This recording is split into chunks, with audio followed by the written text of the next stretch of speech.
Hello YouTube fans, back again. And now I thought I'd talk about one of my favourite films. And as you see, my friend even likes it, Lucy.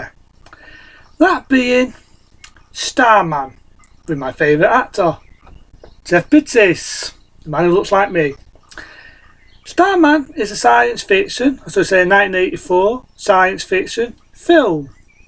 Starts off with a UFO floating into our planet Earth, and then it lands into New York, where you've got a very good actress, another actress I like, Nancy Iron. I always like Nancy Iron, very attractive woman. I remember in Raiders of the Lost Ark, Animal House, and also in The Wanderers, which is also a good film. In this, she's a grieving widow, grieving on the loss of her husband. An alien takes her husband's form, that being Jeff Bridges. Now, how could you forget the top-notch special effects when you see a baby turns into a boy, turns into a teenager, and then turns into Jeff fucking Bridges? This is why I think CGI fucking sucks. There's a bit of me what wonders whether Star Trek 3, The Search for Spock, saw this, or is it vice versa? Because it does seem funny how it's very similar how when Dr. Spock changes from a kid to a teenager to Dr. Spock. Always interested me that, because it did come out the same year, 84. But it is damn good effects, and it definitely confirms that CGI fucking sucks. Now, I believe, I could be right, I could be wrong, that Jeff Bridges could have won an award for this, and if he did, he fucking deserves it, because it's not his typical role. It's not your typical guy, you know, with his good looks, a bit like me, and he really plays it brilliant. Some people say he's making a track of himself, but he's an alien, like a child, learning for the first time. So he sort of adopts this Nancy Iron, who's his wife, well, ate his wife because he took her dead husband's form. There are people, you know, about the CSI, not CSI, sorry, bit like, you know, your special unit and your X-Files, and, you know, the typical army like that who looks for UFOs.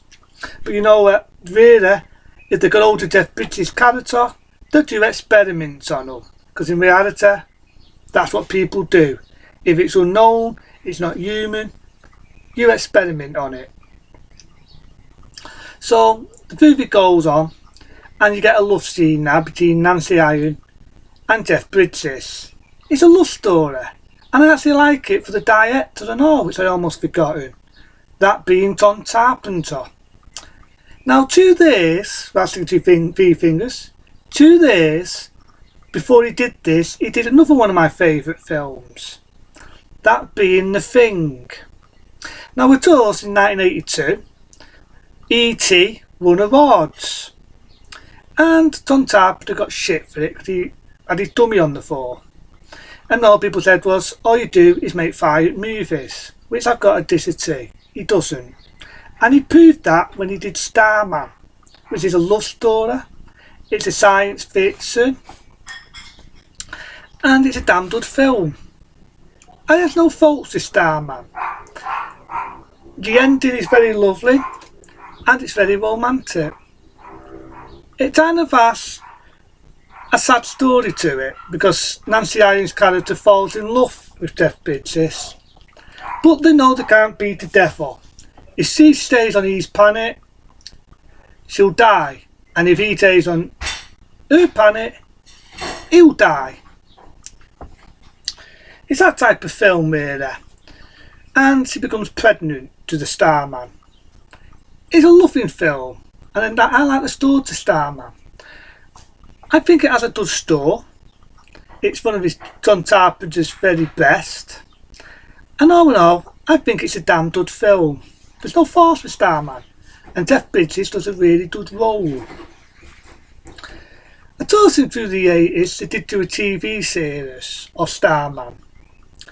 I've never seen it, so it's not for me to judge, but Jeff Bridges to me is the Starman. When you think of Starman, you think of David Bowie's Starman, but nope, it's a 1984 classic Starman. Good effects, good love story, good everything. And I asked you to do Starman. It's one of my favourite roles as Death Princess. Now let's not forget the dickhead who hit Starman. He's the same dickhead who was also with Death Princess the same day, that being a Chainsaw Wadds. He's the one who had scissors stabbed in his hands. Oof, painful scene. But again, Starman does have a good loving ending. It's not a sad ending because, you know, he's got to go to his planet, she goes on to his, he'll die, vice versa. I'd love to. They also had a song that come out which Nancy Iron and Jeff Bridges sang to death of.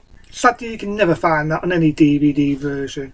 A bit sloppy, a bit bleh, but still an interesting touch that Nancy Iron and Jeff Bridges sang a song to death of when the film Starman come out, and not the David Bowie version.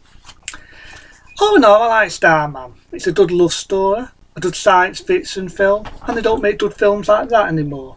And because I like it that much, I'm going to give it, and even my dog, Lucy, will give it a point for me. Yep, she's giving it 1, and I'll give it that. 4 add 1. And let me think. 4 add 4, how can I forget it? Hang on. 5. Add 4 more is 7, 8, 9, 10. That's right. 10-star rating. Other than that, apart from trying to figure out how to do my bloody maths, have a good one.